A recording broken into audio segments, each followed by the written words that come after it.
Hello and welcome. In today's video we'll be taking a look at all of the disturbing and fascinating monsters within the first Silent Hill game. Here is the first monster that we encounter at the beginning of the game, the Air Screamer, a very fitting and interesting name for this monster. The Air Screamer is very interesting to look at as it looks to resemble that of a pterodactyl, with its head and body being very similar. As you can see, it has no feathers or fur covering its body, instead we are seeing just its flesh. On its wings you can see where the skin stretches, and on the edges of its wings you can visibly see veins popping through. Part of its body you can also see the creases of where the skin goes over the bones, like its neck for example. A neat little detail amongst how gross and unnerving this monster looks is that the inside of its mouth is textured. You can see its teeth. Here is its wireframe and tricam. Here is its texture. Here we have the Groner. The Groner appears to be some kind of rabid dog. Again, like the Air Screamer, we can see the Groner has the fur covering its pink fleshy body. You can see the spine stretching the skin on its back. The fact that both of these monsters don't have fur or feathers is very gross and unnerving. Removing such a familiar detail to these creatures adds even more to their scare factor and makes them look more threatening and intimidating. Here is its wireframe and tricam. Here is its texture. Here we have what seems to be a variant of the Air Screamer. The skin of this one is darker. It almost looks somewhat burned or perhaps dirty, especially around its feet, wings and head. Speaking of which, there are no facial features on this one, no mouth or eyes. The skin on its neck looks incredibly wrinkly as well. If this is a variant of the Air Screamer, perhaps it's been corrupted somehow, thus removing its mouth and eyes and tainting its skin. Here is its wireframe and tricam. Here is its texture. Speaking of corruption, maybe the Wormhead suffered the same fate, as this also appears to be a variant of the Groner. Once again the skin looks burned or dirty, and the face of this one is much worse than the Night Flutter. As you can see and tell by the name, the head of this one is festering with worms. The front of its face dips in slightly, which makes me curious to if that is the mouth of this monster. As a whole, this monster is incredibly disgusting to look at, especially the head. Here is its wireframe and tricam. Here is its texture. The Grey Child is a very eerie monster as it clearly resembles that of a child. The skin of the Grey Child looks very leathery and smooth apart from its head, where it's all shriveled, wrinkly and looks almost worm-like. Again, there are no facial features except some sort of orifice that has blood dripping from it. Along its chest you can see what appears to be straps. These also continue along the back of the monster too. I find that very interesting as it's a very weird design choice to have straps along the chest and back that aren't connected to anything else other than the skin. Another interesting detail to note is that the Grey Child has a tail. Again, another strange design. Why does it have a tail? This monster also carries a kitchen knife that it uses to attack Harry. Here is its wireframe and tricam. Here is its texture. The Mumbler, as you can see, has the same skin as the Flutter and Wormhead. I am seeing this as a potential more corrupt variant of the Grey Child. Instead of a knife that it would otherwise carry, it now has sharp claws that appear to be bone. The orifice on the face of the Mumbler is much bigger as you can see. I find this one very creepy, even more so if it is a variant of the Grey Child. The tail too of this one is also much longer, giving it a more animalistic look in combination with its long spike-like claws. Here is its wireframe and tricam. Here is its texture. Here is the Larval Stalker.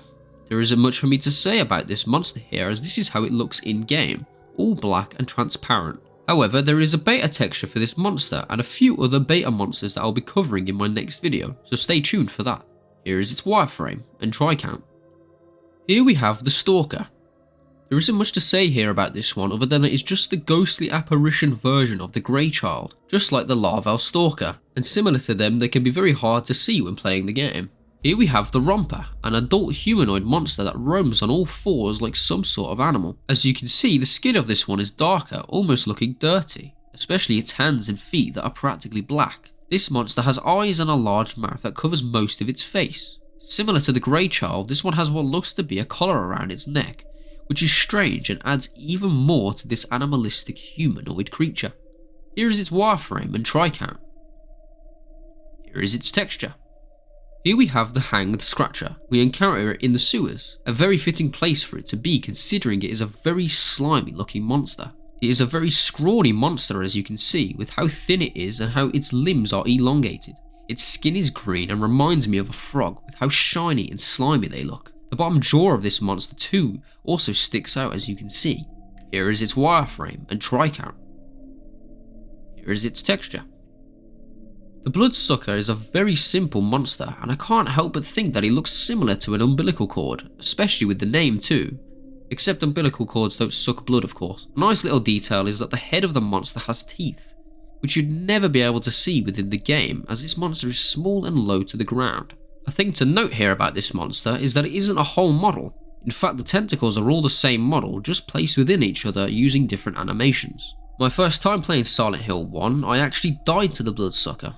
Towards the end of the game, there is a cabinet with a knife in it. I took the knife and didn't block the doors, and that resulted in my death and losing an hour or two worth of progress. I quit the game shortly after, as I didn't save. A rookie mistake. Here is the wireframe and tricount for all three combined, as well as the tricount for one single tentacle. Here is its texture. The Creeper is an annoying monster for me, as when I was playing I sometimes couldn't see them, due to how dark they are. The oversized cockroach is a dark green and it can be hard to miss. The underside of the Creeper, as you can see, has some sort of mouth appendage which I never saw in game. It was a very disgusting find when I first viewed this model. As you can see, the only thing 3D about this model is its body. Its legs are 2D planes. Here is its wireframe and tricount. Here is its texture. Here we have the Parasite. It is a reddish brown colour with two small arms. The only time we see this small gross looking creature is after we use the Aglophithus on Sybil, which then causes this creature to exit her body, resulting in Harry crushing it with his foot. Here is its wireframe and tricount. Here is its texture. Here we have some human monsters. You may recognise the face of this one, as I showed him in my last video. His file name was Dob. Doc is also here. I thought that they were only used in one part of the game, but it turns out they are enemies too, which was an interesting find when I first saw these models. The white lab coat he wears is now covered in blood, and he carries a bloodied kitchen knife. On his back is also some sort of parasitic growth, and by the name, I assume this growth is puppeteering this unfortunate doctor. Here is Doc. Maybe this is what happened to them after what they were doing to Alessa. Maybe this is their punishment. Or perhaps they are just a reused model and it doesn't go further than that. However, I do like the idea of them having this fate, as it adds some lore to their character, of which there is none really. All of these doctors share the same body. They simply just have 3 different head models that replace one another. The same thing happens with the puppet nurses, which are next. Here are their wireframes and tricounts. Here is their texture. As you can see, the different head textures all reside within the same space. Here we have the puppet nurses. The clothes they wear is very similar to Lisa's. This one has short brown shoulder high hair and also wears a blue fleece that doesn't have the same arm or chest badge that Lisa has on hers. She also wears white slip-on shoes instead of fancy red high heels. The weapon this one has is a surgical knife, very different from what the puppet doctors are wielding. This one here has a green fleece instead of a blue one, which I like, for the simple fact that it's green. The face and hair for this nurse is different as well, the hair being a golden blonde. This one wears the blue fleece.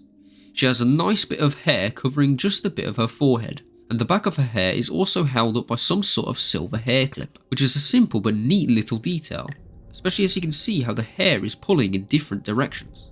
Here are their wireframes and tricounts. Here is their texture. We now move on to the boss monsters. 2 specific monsters I struggled to obtain was Splithead and the Float Stinger. Without the aid of Rocker666 giving me the files they already had, this video wouldn't have been possible, so thank you again Rocker666. A link to their channel will be down in the description. Splithead faintly resembles that of a lizard, and as you can see it is huge, and as referenced by the name, its head is split straight down the middle, exposing its large toothless maw. The skin of this one also looks very scaly, which fits with its lizard-like appearance. The only real defining facial features this one has are the black regions on either side that suggest where its eyes would be. Here is its wireframe and tricount. Here is its texture. The twin feeler is an oversized moth larva with what appears to be horns on the front of its head that it can use to attack Harry as well as aid in burrowing into the sand. There isn't much to describe here other than the fact that it's something that should not be oversized. Something so small has been enlarged in Silent Hill and is now a threat that otherwise wouldn't have been. Just how the creeper, a cockroach, has become enlarged and became a threat. Here is its wireframe and try count. Here is its texture. Speaking of enlarged, here we have the float stinger, a gigantic moth. The abdomen of the moth too is incredibly large. When I first encountered this monster in my first playthrough, it did genuinely catch me off guard, as I never expected to fight an oversized moth, as it is very intimidating to look at, especially for first time players like I was. Its second pair of wings, you may have noticed, are a different colour from its top pair, which is a very weird detail. As a whole, I really like this model. I like the texture for it and I like how detailed it is. Here is its wireframe and try count. Here is its texture. The Incubus is what Alessa turns into if you get either the good or good plus ending. Alessa transforms into a large humanoid creature with the head of either a bull or goat. The horns of the skull are incredibly long and make this monster look very demonic. The colour of the head too seems to be that of dried blood, adding even more to this demonic looking creature. There are also no eyes to be seen. The body of the Incubus too is very unnerving to look at as well, as the beast's abdomen is not there. There are some letters on both its arms and wings. On its texture here, you are able to make out the letters on its wings. On further research, the letters on its wings appear to say Saura.